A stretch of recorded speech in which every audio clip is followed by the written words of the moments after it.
जय जिनेन्द्र वंदितु सर्वसिद्धे ध्रुवममलमणोभवं गदिं पत्ते वोच्छामि समयपाहुड मिणमो सुध केवली भणिदम।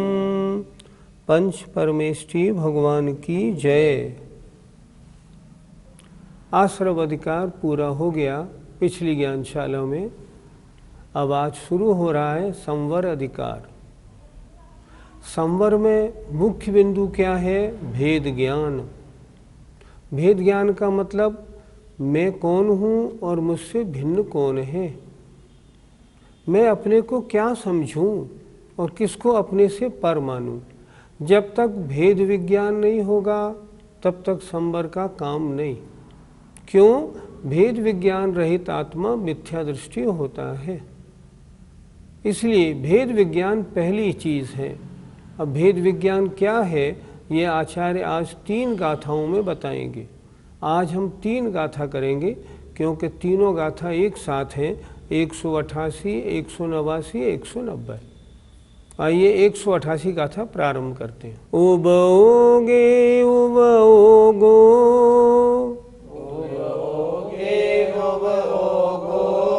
कोहादि सुणत्थि को वि उबओगो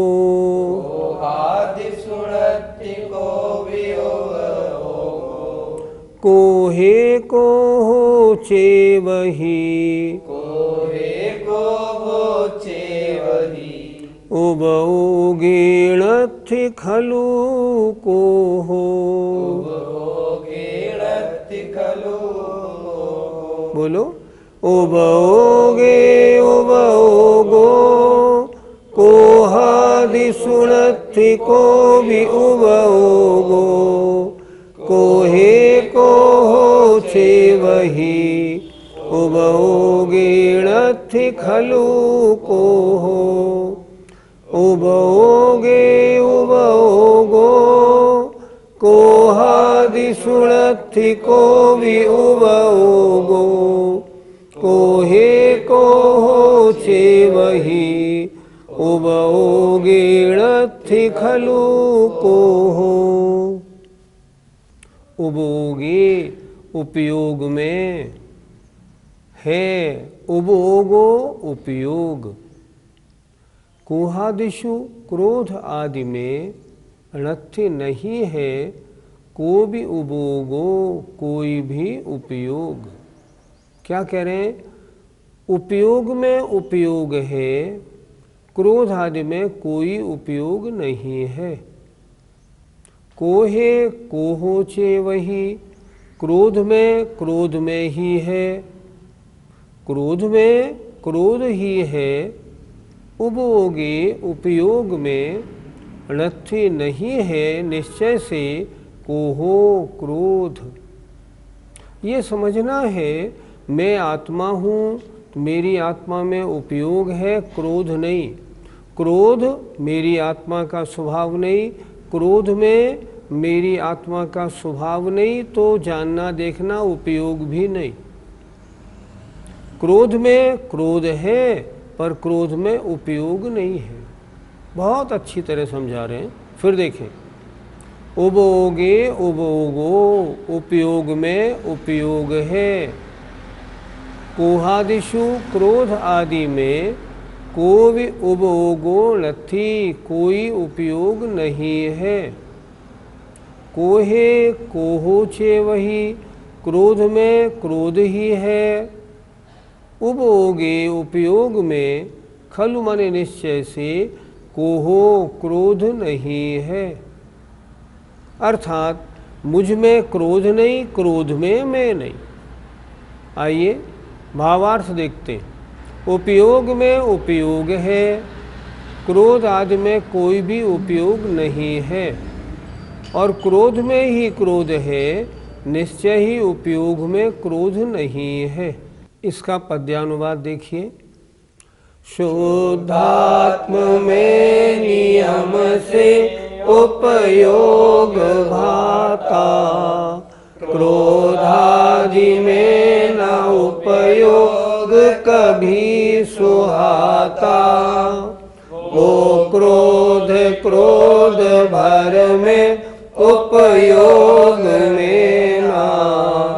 हे भव्य क्रोध अब तो बस छोड़ देना।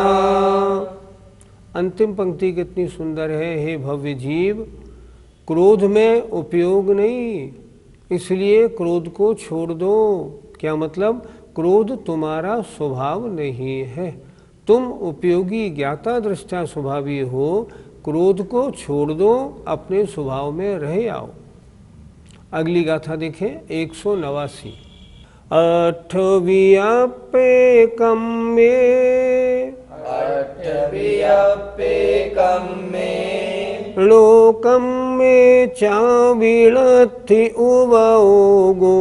लोकम में चाविड़ति उवोगो। उवोगम्यकम्मम्, उवोगम्यकम्मम्, लोकम्मं चाविड़ो अथि। लोकम्मं चाविड़ो अथि। बोलिए। अठव्यापेकम में, लोकम में चाविड़ति उवोगो। उवोगम्यकम्मम्, लोकम्मं चाविड़ो अथि। अठव्यापेकम में, लोकम में चाविड़ति उवोगो। उवोगम्यकम्मम्, लोकम्मं चाविड़ो अथि। अठव्यपे, 8 प्रकार के, कम में कर्मों में, और लोकम में और नो कर्म में, चाभी और भी णत्थि नहीं है उपभोग उपयोग। क्या बता रहे हैं? पहले ये बताया क्रोध में उपयोग नहीं, उपयोग में क्रोध नहीं। अब और थोड़ा उसमें ऐड कर रहे हैं। क्या कर रहे हैं? 8 प्रकार के कर्म में पहली जो चर्चा हुई थी वो हुई थी भाव कर्म की। अब कह रहे हैं द्रव्य कर्म और नो कर्म में क्या है बताएं, वो बता रहे हैं। 8 प्रकार के कर्मों में और नो कर्म में भी उपयोग नहीं है, और उवोगम्य और उपयोग में भी कम्मम लोकम्मम कर्म और नो कर्म चावी भी नहीं है। अर्थात आत्मा में उपयोग है, द्रव्य कर्म भाव कर्म नो कर्म नहीं। द्रव्य कर्म भाव कर्म नो कर्म में उपयोग नहीं है। उनमें क्या है? उनमें मात्र कर्मपना है, उपयोग नहीं, क्योंकि उपयोग तो जीव में है। भावार्थ देखें, 8 प्रकार के ज्ञानावरण आदि कर्मों और शरीर आदि नो कर्मों में भी उपयोग नहीं है, और उपयोग में कर्म और नो कर्म भी नहीं है। गाथा 189 का पद्यानुवाद देखिए। चैतन्य धाम उपयोग निरानिहाला, नो कर्म कर्म जिसमें न सदा उजाला। नो कर्म कर्म जड़ पुद्गल का पिटारा, होता कभी न उसमें उपयोग प्यारा। अगली गाथा और देखें, 3 गाथा एक साथ देखनी है। गाथा नंबर 190। पुस्तक में तीनों गाथाएं एक संदर्भ की एक साथ दी हुई हैं। आइए। एदम तु अविवरीदम, एदम तु अविवरीदम, प्राणं जय्यादुहोदि जीवस्य, प्राणं जय्यादुहोदि जीवस्य, तय्याण किंचिकुवदि, तय्याण किंचिकुवदि, भावम उभोग शुद्धप्पा, भावम उभोग शुद्धप्पा। बोलिए। इदं तु अविपरीतं प्राणं जय्यादुहोदिजीवस्य तय्याण किञ्चिकुवदी भावम् उपभोगशुद्धप्पा इदं तु अविपरीतं प्राणं जय्यादुहोदिजीवस्य तय्याण किञ्चिकुवदी भावम् उपभोगशुद्धप्पा। गाथा का शब्दार्थ देखें। इदम ऐसा, अविपरीतम अविपरीत, विपरीत माने उल्टा और आ माने नहीं अर्थात वास्तविक, वास्तविक माने सच्चा। राणम माने ज्ञान, जय्या माने जब, जीवस्य होदी जीव के हो जाता है। जब ऐसा वास्तविक ज्ञान द्रव्य कर्म भाव कर्म नो कर्म में उपयोग नहीं और उपयोग में द्रव्य कर्म भाव कर्म नो कर्म नहीं, ये आत्मा के परिणाम नहीं, ये आत्मा के विभाव परिणाम है। जब ऐसा ज्ञान हो जाता है तय्या तब न किंच कुब्बदी नहीं अन्य किसी करता है भावम भाव को उपभोग शुद्धप्पा शुद्धोपयोगी आत्मा फिर अन्य किसी भाव को नहीं करता। जब वो ये जान जाता है क्रोध मेरा परिणाम नहीं, राग द्वेष मेरे परिणाम नहीं, मुझे नहीं करने, ये चैतन्य स्वरूपी नहीं है, विभाव परिणाम है, मैं इनमें नहीं उलझूं, जब उतना जान जाता है तब शुद्धोपयोगी आत्मा उधर क्यों जाएगा? नहीं जाएगा। शुद्धोपयोगी आत्मा फिर क्या करेगा? अपने उपयोग में अपनी आत्मा में डुबकी लगाता रहेगा। फिर एक बार देखें, ऐसा वास्तविक ज्ञान, कैसा वास्तविक ज्ञान? आत्मा में उपयोग है, क्रोध नहीं, क्रोध में क्रोध है, उपयोग नहीं। आत्मा में द्रव्य कर्म नो कर्म नहीं, द्रव्य कर्म नो कर्म में आत्मा नहीं, आत्मा अलग, द्रव्य कर्म भाव कर्म नो कर्म अलग, ये पौद्गलिक, ये जीवात्मक। जब ऐसा जान जाता है तब वह क्या करता है? शुद्धोपयोगी आत्मा अन्य किसी भाव को नहीं करता है। तो क्या करता है वो? अपनी आत्मा में जानने देखने में लगा रहता है और परमानंद का आनंद लेता है। आइए भावार्थ देखें। जिस काल में जीव को ऐसा अविपरीत माने सत्यार्थ माने वास्तविक ज्ञान हो जाता है तब शुद्धोपयोगी आत्मा उपयोग के अतिरिक्त अन्य किसी भाव को नहीं करता। जब तक वो उपयोग में लगा रहेगा तब तक शुद्धोपयोगी, और जहाँ अन्य उपयोग में गया राग द्वेष में तब अशुभोपयोगी या शुभोपयोगी हो जाएगा। इसलिए आत्मा शुद्धोपयोग में कब तक रहेगा? जब तक उसका भेद विज्ञान है। भेद विज्ञान से हटा और वो शुभोपयोग अशुभोपयोग में गया। पंडित जी, संवर का प्रारंभ किस गुण स्थान से माना जाए? कुछ लोगों की धारणा है कि संवर और निर्जरा का प्रारंभ चौथे गुणस्थान और उसके बाद से होता है। नहीं, वो अपनी धारणा ठीक करें।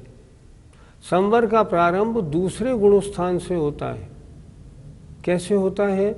मिथ्यात्व के कारण 16 प्रकृतियों का आश्रव होता था।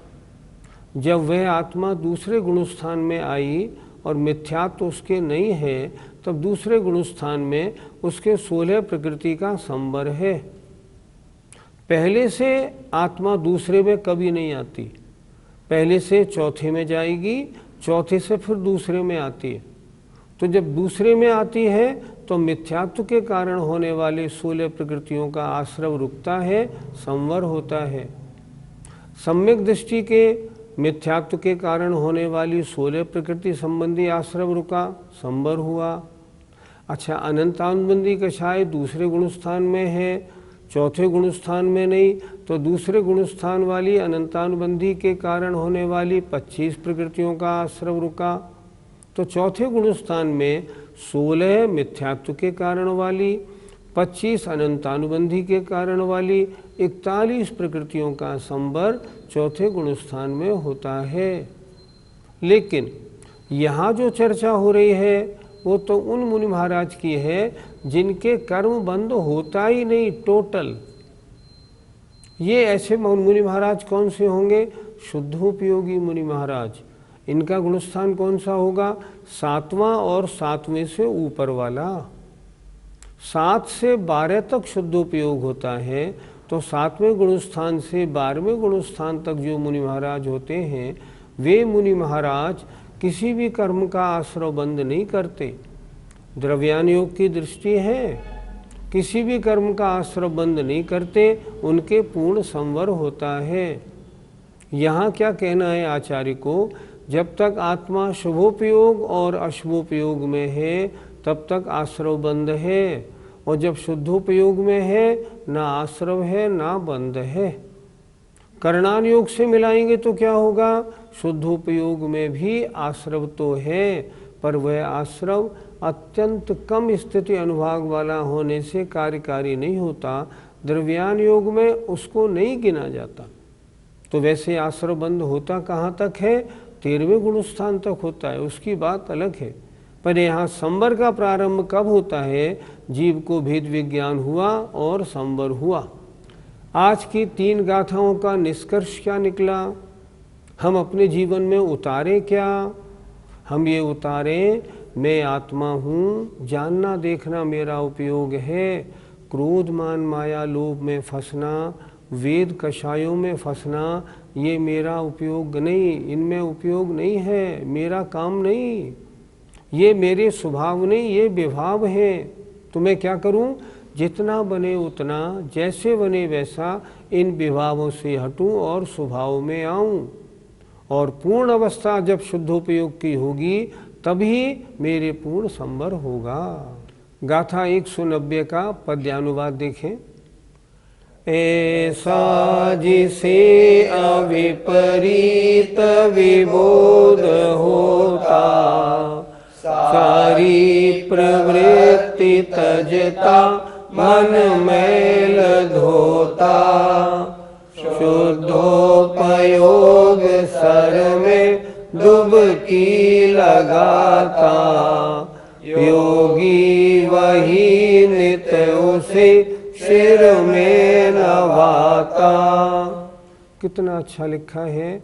जिसको ऐसा वास्तविक विबोध माने ज्ञान हो जाता है, वो सारी प्रवृत्तियों को छोड़ देता है, अच्छे बुरे किसी काम में नहीं लगता। तो क्या करता है वो? शुद्धोपयोग रूपी सर माने तालाब में डुबकियां लगाता है, और वही योगी है। जय जिनेंद्र।